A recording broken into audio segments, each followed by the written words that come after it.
faut pas prendre les vendeurs pour des imbéciles, ils sont capables de faire une addition, un reportage photo, 3 annonces sur internet, etc. Ils voient bien que ça fait pas 12 000 euros.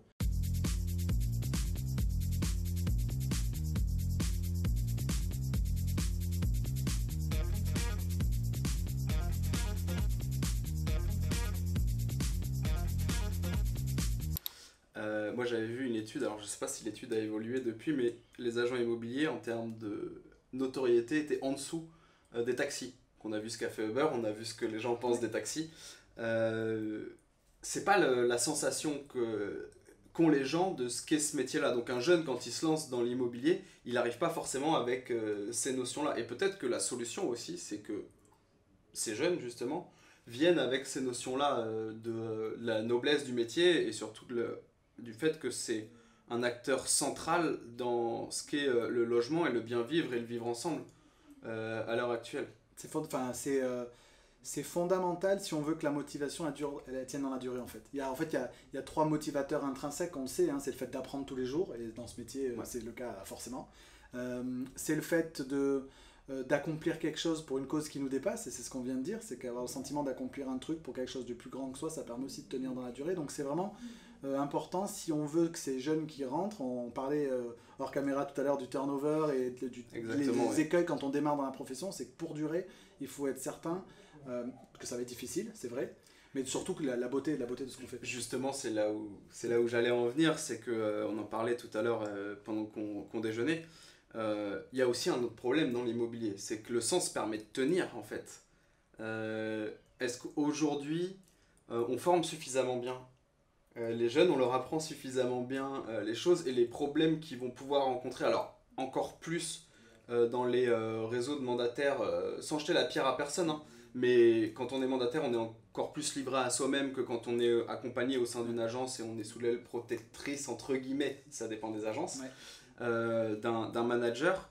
Est-ce qu'il n'y a pas un problème dans la manière dont on raconte les choses et en tout cas dont on les met pas face à la réalité? Il y a un tel décalage en fait entre la réalité de ce qu'est ce métier et l'image qu'on en a, nous en tant que professionnels, je pense qu'on a un rôle important à jouer sur cette prise de conscience en fait. C'est que on est là pour combler le décalage entre la réalité de ce qu'est le terrain et de les difficultés quotidiennes de ce métier et l'image qu'on s'en fait. Et tant qu'on continuera de jouer le jeu des gens et de leur laisser croire à des choses auxquelles ils croiraient spontanément, on n'est pas dans notre rôle. Et je pense que notre rôle, c'est vraiment de leur faire prendre conscience de ce qu'est la réalité de ce métier. Et si les gens se sentent suffisamment forts pour assumer ce qu'est la réalité de ce métier, déjà on a fait un grand pas. Et ensuite, l'autre partie dans cette responsabilité-là, c'est de les accompagner. On ne peut pas à un moment donné engager quelqu'un dans une profession, et beaucoup de gens font ce métier en reconversion, et ne pas à minima les accompagner dans ce processus de reconversion-là, parce que certains peuvent se mettre parfois dans des situations un petit peu compliquées, et je pense qu'on est tous responsables de ce point de vue-là.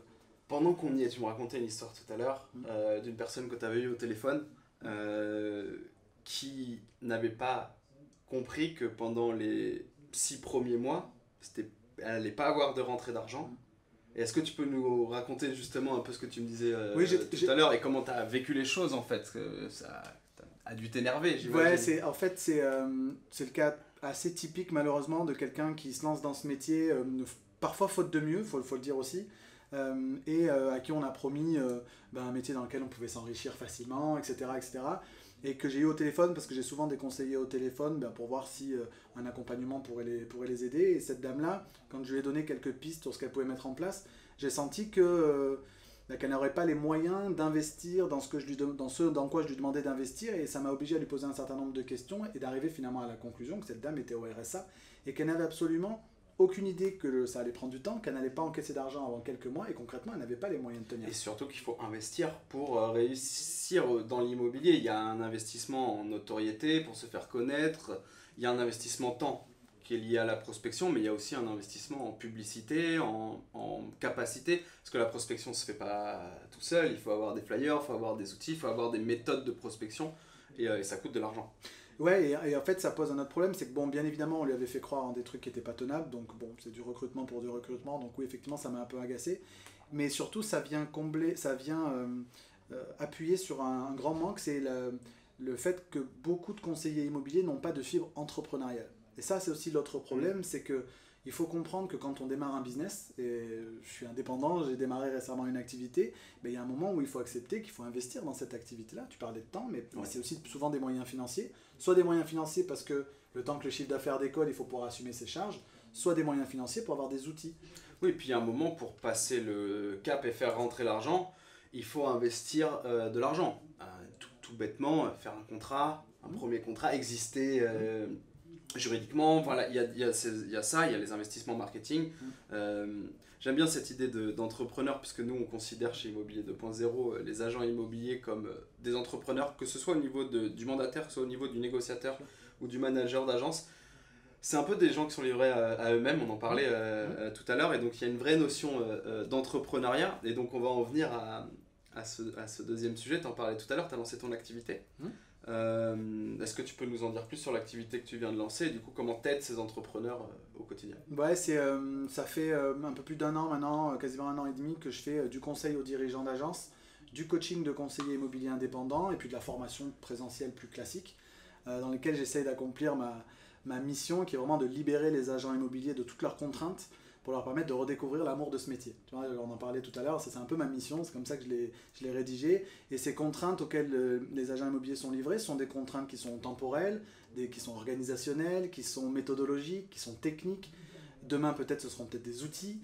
Tout ce qui peut libérer l'agent immobilier des contraintes inhérentes au métier pour vraiment qu'il retrouve l'amour de son métier, en sachant que l'amour du métier, il passe effectivement par la performance aussi. Évidemment. Et j'espère œuvrer au développement commercial des conseillers immobiliers pour leur permettre de se développer aussi à titre personnel. Dans les contraintes dont tu parles, est-ce qu'il y en a qui ne sont pas liées aux croyances qu'il y a sur ce métier, aux croyances qu'ont beaucoup de, je vais dire, vieux de la vieille, de gens qui ont fait leur temps dans l'immobilier et qui ont appris des choses, et est-ce qu'il n'y a pas des choses à désapprendre puisque le métier de l'immobilier évolue? Est-ce que toi, il y a des croyances que tu aides à combattre tous les jours dans ton métier? Est-ce que tu peux nous en dire plus? En fait, c'est quasiment que ça. C'est-à-dire que certes, on transmet des connaissances, des méthodologies, des stratégies, mais en fait, on ne le fait que pour lutter contre des croyances. Et parmi ces grosses croyances qu'on a, c'est le côté commercial. Et dans le gros mot commercial. C'est-à-dire que j'ai beaucoup de conseillers immobiliers qui sont en difficulté parce qu'ils disent qu'ils ont du mal à se vendre, qu'il faudrait peut-être être dans une démarche qui soit agressive, intrusive, pour pouvoir capter de nouveaux clients, etc. Et j'essaie d'avoir une approche qui est une approche notamment en matière de prospection, qui soit intentionnelle, c'est-à-dire qui vise à apporter de la valeur aux gens et à attirer les gens à soi plutôt que les démarcher. Et ça, la grosse croyance sur laquelle je travaille, c'est vraiment celle-là, c'est que les gens disent « moi je suis pas à l'aise avec le démarchage ». Et je leur réponds « mais en fait, tu n'as pas besoin de démarcher ». C'est que si tu fais bien ton travail en matière de prospection, tu vas attirer les gens à soi. Et là, c'est beaucoup plus confortable. C'est intéressant hein, cette notion de... Parce que effectivement, dans le mot même de prospection, il y a le fait de prospecter et d'aller chercher.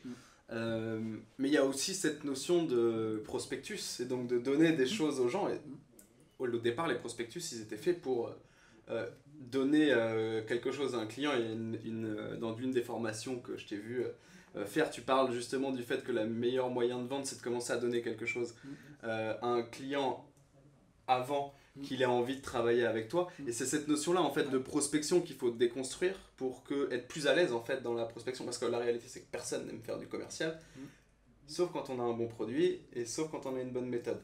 Sauf que nous, les conseillers immobiliers, leur produit, c'est eux. Oui. Et là, en termes de croyance, c'est encore un autre sujet, c'est que il y a la croyance, c'est que c'est vous que les clients achètent. C'est le conseiller immobilier que le client achète. Et du coup, on a tendance parfois à se cacher derrière son enseigne, ses services, etc. Alors, plutôt que de se mettre en avant soi-même. Et si on veut attirer les gens à soi, ça passe par de la confiance. Et pour que les gens vous fassent confiance, il faut qu'ils vous voient, il faut qu'ils vous entendent, et il faut que vous leur apportiez de la valeur. Et c'est comme ça qu'on va jouer sur la réciprocité, et qu'on va attirer comme ça un flux de clients vers soi, parce qu'on aura une image, un discours, etc., qui apporte quelque chose à nos interlocuteurs, y compris de manière précontractuelle. Et là, c'est un vrai sujet, c'est que parfois, quand j'explique à des conseillers immobiliers qu'il faut qu'ils apportent du conseil à des gens qui essayent de vendre par eux-mêmes, là, il y a un truc un peu bizarre, un peu contre-intuitif. Et pourtant, c'est ça, c'est que si tu veux instaurer à la fois ton professionnalisme et la confiance, il faut que tu apportes quelque chose aux gens. En fait, t'es à deux doigts de dire, les personnes essayent de vendre par eux-mêmes et donc de bypasser les agents immobiliers, parce que c'est ça dont on parle. La meilleure manière de faire en sorte qu'ils travaillent avec vous, c'est de les aider à vendre par eux-mêmes. C'est très contre-intuitif, mais il y a 70%, je confirmerai, il y a 70% des vendeurs qui essaient de vendre par eux-mêmes. Il n'y en a que 30% qui finissent par effectivement vendre par eux-mêmes. Ça veut Donc, bien dire qu'à un moment donné, il y a une bascule qui se fait dans la tête de ce prospect vendeur qui va passer par un pro. La question c'est, est-ce qu'à ce moment-là, je suis présent, est-ce que c'est à moi qui pense? Et est-ce que je suis cette alternative qu'il recherche à un moment donné? Si je ne suis pas suffisamment fréquent et que je ne lui ai pas apporté de la valeur, il n'y a aucune chance que je sois cette personne à laquelle il va penser.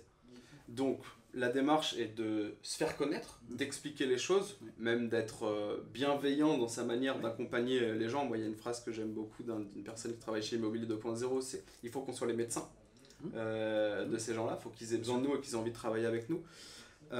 Est-ce qu'aujourd'hui, tu penses que les agents immobiliers ont suffisamment de temps pour pouvoir accompagner ces acheteurs, ces vendeurs, pardon, ou est-ce qu'ils ne se mélangent pas les pinceaux, hein, une discussion qu'on avait tout à l'heure, il nous faut du stock, il faut absolument qu'on ait un maximum de mandats. Est-ce qu'il n'y a pas un écueil sur ce sujet-là et que du coup ils essayent absolument de faire des commerciaux agressifs au lieu de s'occuper bien de chacun des clients?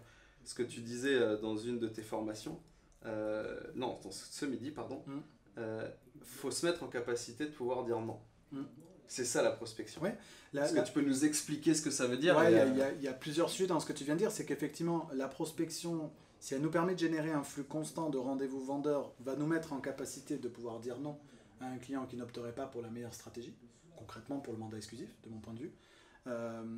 Et il n'y a que quand on est en situation de pénurie qu'on n'est pas en capacité de dire non. Donc la prospection, elle a de l'intérêt pour le volume qu'elle peut apporter, mais elle a surtout de l'intérêt pour mettre les conseillers immobiliers dans les meilleures dispositions et de la manière la plus confortable possible pour pouvoir dire non à un vendeur. Et de partir sans le mandat s'il faut partir sans le mandat. Mais c'est beaucoup plus facile quand j'ai 3 autres rendez-vous de prévus que quand j'en ai généré quand il y a déjà 6 ou 7 mandats à travailler, c'est plus facile de dire non que quand il y en a 0. Donc ça c'est le sujet pour la partie prospection. Et ensuite sur la partie stock de mandats et quantité de mandats, là aussi on a un autre sujet, c'est que je rencontre beaucoup de conseillers immobiliers qui se mettent dans des situations de quasi burn-out, hein, on en parlait, parce que quand tu as 40 ou 50 mandats en stock, tu ne peux pas faire du travail de qualité, tu ne peux pas bien suivre tes clients, tu te retrouves à travailler les week-ends, etc. Et souvent, paradoxalement, ces gens que j'ai au téléphone qui cherchent à franchir un cap dans leur activité, quand ils ont trop de mandats, c'est qu'ils ont trop de mandats simples. Et là, ça pose vraiment le sujet de dire, est-ce que je continue de me mettre dans une situation qui est quasi inédite dans tout métier confondu, c'est d'être en concurrence avec ses propres clients.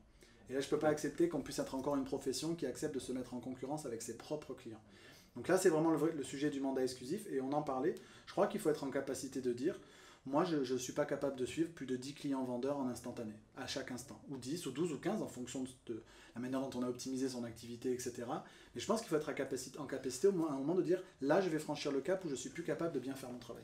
Il y a une théorie que les particuliers connaissent pas forcément, mais je pense que ça va plus loin qu'une théorie, c'est qu'aujourd'hui, les bons mandats payent les honoraires pour les mauvais mandats ou pour le trop plein de mandats. Est-ce que c'est quelque chose que tu crois? Quelle est la solution? Est-ce qu'il faut baisser les honoraires ou juste travailler moins de mandats en faisant plus pour chacun des mandats pour conserver les honoraires? Mais est-ce qu'aujourd'hui déjà dans beaucoup d'agences immobilières, on surpaye les honoraires parce qu'il y a plein de mandats qui sont soit mal travaillés, soit mal rentrés, soit en mandat simple et donc du coup pas du tout travaillés? Quelle est ta vision par rapport à ça? Est-ce que les honoraires sont trop chers ou est-ce que les agents immobiliers travaillent avec trop de mandats? Je crois que penser qu'il faille rajouter des services pour valoriser nos honoraires, ça reviendrait à dire qu'aujourd'hui ils sont surpayés. Je ne crois pas que les honoraires soient surpayés. Je ne crois pas que ce soit que lié à ce que tu dis sur le fait que ça paye les mandats qu'on ne va pas vendre. Ouais. Je crois surtout que c'est parce qu'on a été dans une incapacité chronique à les valoriser historiquement. C'est-à-dire que tant qu'un propriétaire vendeur ne verra que la partie immergé de l'iceberg, il aura du mal à valoriser les honoraires. Il ne faut pas prendre les vendeurs pour des imbéciles, ils sont capables de faire une addition, un reportage photo, 3 annonces sur internet, etc. Ils voient bien que ça ne fait pas 12 000 €. Donc à ce moment-là, ça veut dire qu'il faut changer le discours et arrêter de lutter sur la partie tangible des honoraires. Ce que je dis toujours aux conseillers, c'est demander à votre vendeur qu'est-ce qui va faire que vous allez choisir tel ou tel conseiller immobilier. Et je peux vous assurer qu'il n'y a aucun vendeur qui répond je veux qu'il utilise un drone ou une celui qui fait les plus belles photos. Ouais. Il va dire moi je veux quelqu'un en qui j'ai confiance, je veux quelqu'un qui soit réactif, qui soit disponible, je veux quelqu'un qui soit honnête, je veux quelqu'un qui puisse m'aider, qui puisse m'accompagner, me prendre par la main. Et ça, c'est je veux dire, la perche tendue pour dire au vendeur, c'est ça la valeur des honoraires. Ouais. La valeur des honoraires, c'est pas le reportage photo, la valeur des honoraires, c'est tout cet accompagnement-là. Mais ça, on n'a jamais été capable de le dire au vendeur. pour ajouter à ton propos, l'expertise aussi, qui s'est acquis au cours du temps et qui n'est pas valorisable au final, mais c'est sûrement ce que cherche aujourd'hui un vendeur, c'est d'avoir quelqu'un qui a de l'expérience, et c'est avec le temps qu'on l'acquiert, pardon. Pour terminer, avant que tu donnes un dernier conseil aux vendeurs, si je peux résumer un petit peu ta vision du marché, je dirais que au final, c'est tout ça qu'un vendeur achète. Ce savoir-faire, cette honnêteté, cette expertise, cette confiance qu'on peut avoir en quelqu'un.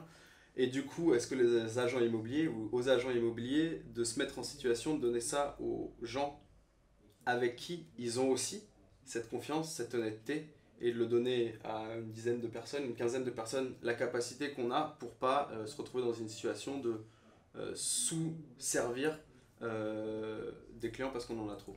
Quand on sait que le pourcentage de transformation d'un mandat exclusif en moyenne en fonction des agents, c'est 80, 85, 90, voire 100% pour certains, bah c'est sympa parce que ça permet de dire aussi que donc ça crée très peu d'insatisfaction.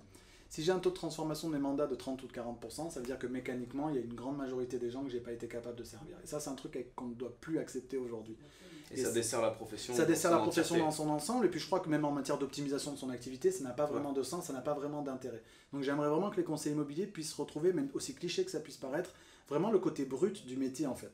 Toutes ces choses dont on vient de parler, que les gens valorisent et qu'on a tendance à oublier. Le marketing, c'est génial.